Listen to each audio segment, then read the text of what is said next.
The shares of Kenya's Ncba bank climbed some 18.37% last year, which sits nicely among its peers that are listed on the Nairobi bourse. Today, the bank shares were down 0.68% at 43.50 shillings on the NSE board, following the recent release of its full year 2023 results. Here is a brief from the Ncba's press briefing held last week.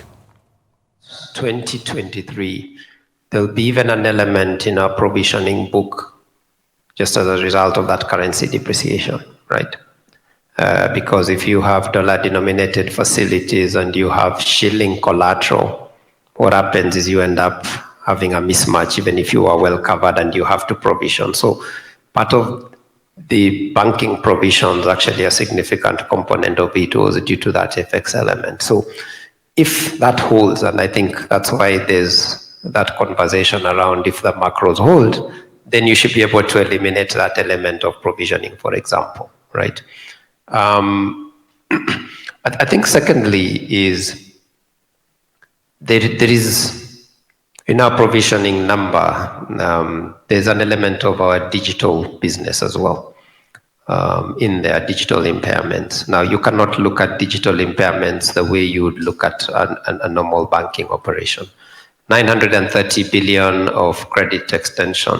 So we look at what is the loss ratio sort of on that portfolio, right? Right now we're at about 0.4%.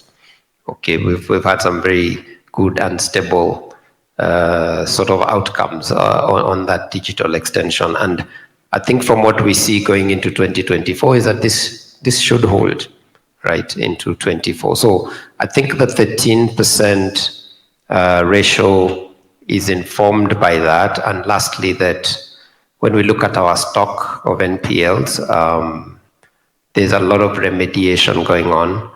There's one or two names in there that we know have been on the right track, are still held in there, but have been on the right track. And so we expect to upgrade them and don't expect a significant downturn. So I think when you layer all those three, then we get to round about the guidance that John did give. The four strategic drivers, I talked about the fact that universal bank model, our customers are asking for these products. They want one place shopping. They don't want to call somebody for insurance, call somebody for investment, call somebody for deposit, call somebody for a loan.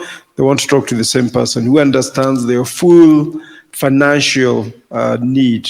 And that's been a big driver. And of course, I talked about the fact that our own offerings, both the breadth of our outlets, the reach that we have, we believe we're able to expand and offer a lot more customers these products.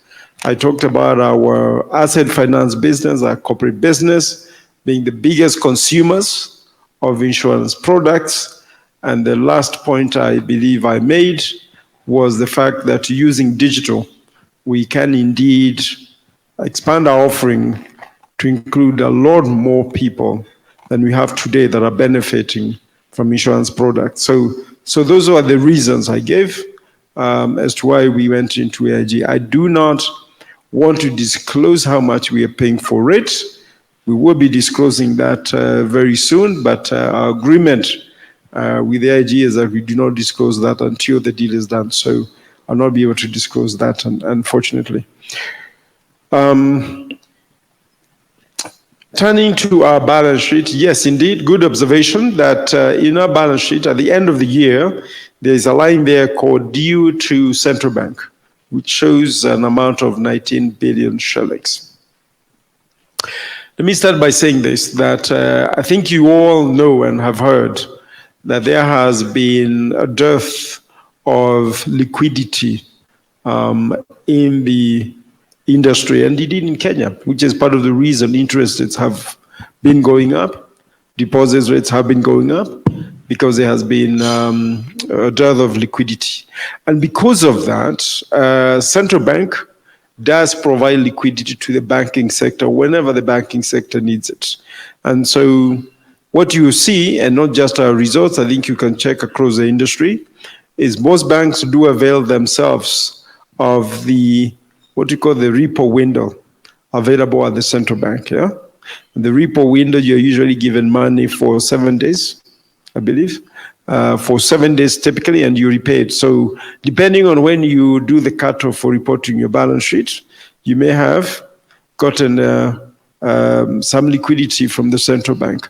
So I think what I'll say is that the central bank also does report on their reports how much liquidity they have given to banks. And you see, I believe at the end of the year was it 150 billion?